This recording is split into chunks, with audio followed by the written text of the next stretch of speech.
Well, now the day's coming to the end, so I want to thank you all for showing up here. Okay. My name is Duane Keehan, and I've been doing beekeeping for about 8 years now. Not as informed as some other seasonal beekeepers, but I'll give them a run for their money. Why join associations? Okay, so there's a lot of misinformation about joining association. People think that when you join, that you're basically conforming to the way that they want you to do beekeeping, and that's totally not true. Okay, associations offer a lot of insight. The educational value of an association is tremendous, and it's a shame that not enough people are using it. The mentorship, just alone, is a difference of a hive of you succeeding in beekeeping or failing. The associations have, the nice thing about associations is the fellowship. So you're going to get involved with associations and you can ask questions, and you'll have people there that already been through what you're talking about. That makes a big difference of whether or not you go through the same mistakes, because they can help you avoid them. So by talking to them and listening to what they have to say, it gives you great value as far as doing beekeeping. Okay? So some of the things that associations do, they give you great guest speakers. All right, so a good association will bring people in, they'll talk about stuff, and it's a great learning curve, especially if you're new and you're just starting out. Again, they share tips and advice. So they have certain things that they've gone through, that they've done, that they found succeeded. And then you have stuff that they've done that they failed, and they know this. So as a new beekeeper going in, just having that insight could actually take you to a point where you're not losing your hive. And just that information alone is worth associations. They're not expensive. They don't cost a lot. And the value you get by being in them outweighs the cost of it. I think the biggest thing about associations is getting the time to do it, because it's usually during the weekday, and it's usually at Thursday or something like that, and people have a problem taking off and going at that time because their schedules are busy. But if you go to one and you solve a problem that you may be having, it could be well worth that time that you spent. And in our association, we actually do potluck. So we actually feed you. So you're getting food and you're getting information. I mean, what's a better gig than that, right? Okay. Associations have a tendency to get new information. Mr. Kraft over here, he's involved with some of the apivar treatments and all that. And just talking to him will give you the new, like they got the new treatment, my treatment coming in that everybody's talking about. And just that principle right there, it's worth it, okay? Because you're getting it from the source. You're getting reliable information that you can actually use and practice, and not, well, it went this way by a guy who knows what they're into. So you're getting a real foundation of the information that you need. They also give you news of what's new in the hobby, what's coming out, what are they talking about, what are they experiencing. You have, like with KSBA, we went to Eastern Kentucky to help them out with the flood release and the damage they had. So you're getting to hear what's coming here, you're getting to hear, so all that information, even though it didn't happen to you, you're still hearing how they solved it and what they did to correct the situation that they were going to. A thing about association that helps you is that you have a tendency to buy merchandise cheaper. I know with ours is what we'll do is that some people only have 2 hives. Some have 4 hives, some have 50, but they don't need to get a pack of apivar 12 strip if they have 2 hives. Okay, so what we do is we'll buy 60 strips and then we'll divide it out. And we'll figure out what each strip costs and we'll divide it out and everybody goes home and treats. So they can buy in bulk and actually makes it cheaper for the individual who only has 1 or 2 hives. So that's a pretty good value when you think about it, because what I found out is that if you open up the apivar, as soon as the air hits it, it starts degrading. Now, you can't put it in the freezer and hold it for 3 months because it's not going to do what it's supposed to do when you opened it. And I'm correct with that, right, sir? So what you want to do is that if you have other people in the group that can share it, you can open it up and just spread it out to the group and everybody has it and goes home and treats. So that's a big, plus of being in an association. You get discounts when you buy in bulk. We also do in our association, we discuss problems. So with all the stuff that's going on, you have the ability to talk about situations that happen to you in your daily hobby of doing beekeeping. So what this gives you the opportunity is to throw out a problem and see what kind of answers come back. And I've done this with Pete Zook many a times, where I would have a problem and I would go down and talk to him. And then he would say, Duane, you need to do this, you need to do that. And he was right, and he corrected it. Another thing that he did is that, which beekeepers have now, is that they offer your support. So I lost hives, and I go to Pete, I said, I lost hives. Come on. He went, got me a queen. Put a queen in, no questions, didn't even have to pay for it. Those are the kind of things that you'll find when you meet a group of people.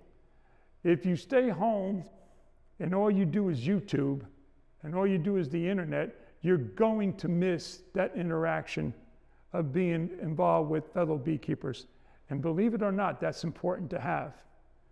So I think that when you're talking about associations, and not all of them are great, but the majority are there for the beekeeper.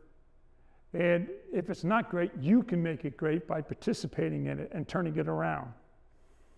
Okay? So, again, one of the other things that are important in that you get an advantage of the beekeeper is that you can get a mentor. And these people can help you through all the troubles and help you get through stuff that, you look on YouTube, and I'm not saying YouTube is bad, but it's YouTube. And this guy's doing beekeeping up in Wisconsin, which is not the same as doing beekeeping in Kentucky. Okay? So if you follow those practices, you're going to fail here probably. I like to sit back and if I have somebody, if I had a mentor in a group and I said, okay, you know who's the best mentor is the one that has success. When you have people that have success, like Green River, you guys have a great president, very successful in this teaching. But you can go to him and you can ask him questions and he'll give you a straight answer that you can follow, and he'll follow up with you, right? That's important, because when you leave people on their own and they don't have a follow-up, they tend to do things that they think are right, but it ends up being more damaging than good.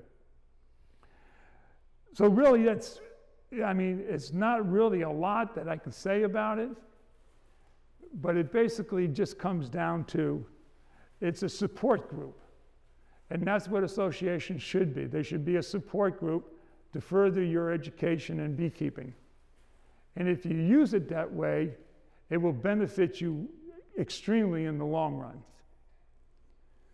And that's pretty much it. It's a short course. It's nothing that's really going to take any length of time, but if anybody has anything to say, we can talk about it. Phil, you got anything you want to put in there? So one of the things he said was just a chance to talk to beekeepers. And if you go to meetings, that's the thing, there's a lot of beekeepers there. And even during the social time, when you get to the meeting and people are standing talking, it gives you, and people invariably, what do you talk about? You're at a beekeeping meeting, so you talk about beekeeping. And it's amazing how much individuals actually know. I mean, I go to groups just like here, but I can go to groups and I can talk to you, anybody here, and you will tell me how to do beekeeping. You will tell me and you're not wrong in how you're doing beekeeping because it's successful for you. So who am I to say that that's not the way to do it? But now what I want to do is I'm going to say, well, here, that's fine, but here's another way of looking at doing the same thing you're doing that could save you time, right? That's all I'm doing. I'm giving education. But I'm not saying that your way of doing beekeeping is wrong, okay? Because everybody, if you're successful, that's all that matters. You're happy, that's what matters, okay? So I'm not going to sit back and say, well, because you don't do my treatments, you need to go, you know. And then some groups are like that, okay? But I think that, in fact, that's a few reasons why I wasn't allowed in the associations that I went to, because they believe in treatment free. So when I told them that I treat, that was a sign that they'd rather not hear from me. But that's okay, because the people still saw me there. They still heard me for that little second I was there. And I planted a seed. And I did not disrespect them, and I honored what they said, and I said, that's fine, and I left. But I still planted a seed. Associations are what you want to make them. If you want something out of it, then it's up to you. I mean, it's easy to sit back and say, well, you're not doing anything for me, I'm leaving, I'm going to go my way, and I'll just watch YouTube. That's the easiest thing in the world. The hardest thing is to make a change. If it's not what you want, then change it. It's really what you want to make of it, you know. It's easy to discard it and say it doesn't serve a function, but you're cheating yourself, because as members of an association, why not take the opportunity to learn about beekeeping from people that are doing beekeeping, and by people that have a higher level doing more hives than someone that's just doing 1 or 2 hives, because they already went through it. I guess what it really boils down to is that in a beekeeping club is what the members of the beekeeping club make it. If you don't want it to succeed, it won't succeed. If you want it to succeed and have fun with it, then why not enjoy the fellowship of the people you're with and move forward with it? So I think that's really what it comes down to. It offers all kinds, like you said, you get discounted prices, you get to use equipment. I mean, we even do field day. So you have a picnic. So you go out but all the different, and the nice thing about it is all different kinds of beekeepers are in there. Not just one, but you got a mixture of, some people are doing horizontal hives, some people are doing landscape, some people are doing apamé. It all works in a club where everybody has the opportunity to learn. You don't get that, and you don't get the one-on-one contact. And sometimes just looking in someone's eyes and hearing what they have to say is enough to make you go into a direction that you need to go into, instead of just listening to it on a YouTube where there's no feelings at all. You know, so, I mean, that's really, I mean, it's not a long course here, but it's just for people that are thinking about getting into an association.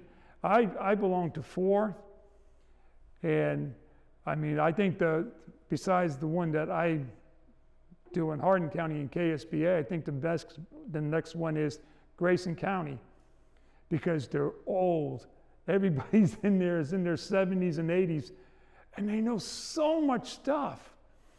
And it's a shame because people are not talking to them. And they're not telling people because that's not the type of association they are. So they don't do a lot of the education. But the knowledge like Moose has and Joe Taylor has, it's just unbelievable the amount of knowledge that they have. And to make a small point there is that Calvin came to me, and Moose came to me, and they said, I can tell you, and this is something I would never think of, but they said, I can tell you how you keep your queen if you catch a swarm from leaving your box when you put it in, when you put a queen in the box. I said, well, yeah, what do you got to do? And it never occurred to me. He says, take your queen excluder, put it on your bottom board, put your deep box on it, that queen will not leave. He said, keep it there for 4 days, but you got to be careful because the drones can't leave either. But you keep it there for 4 days. By then, she probably has a reason to stay. She may have eggs or something that she's going with, Or if you're going to get a frame of brood in there, that will tighten that bond. Said take the queen excluder out for a couple hours, let the drones come out. The next day, put it back in again for a couple more days. Said your queen won't leave. And it's a miracle. They don't leave. Okay? But they can't. But she will establish a home. Yeah. So you're giving her a chance to establish. Without being in association, that's information I would not know. And that's why I'm saying it's just there's so much that goes on that you can relate to and apply that I would never even think about. But yet these old timers have this trick and they know. So I think it's very important that we just don't disregard that point and really take advantage of their information. Anybody else got anything? Well, thank you so much for showing here. You have a great day. Enjoy the rest of your time here. I think we're pretty much done.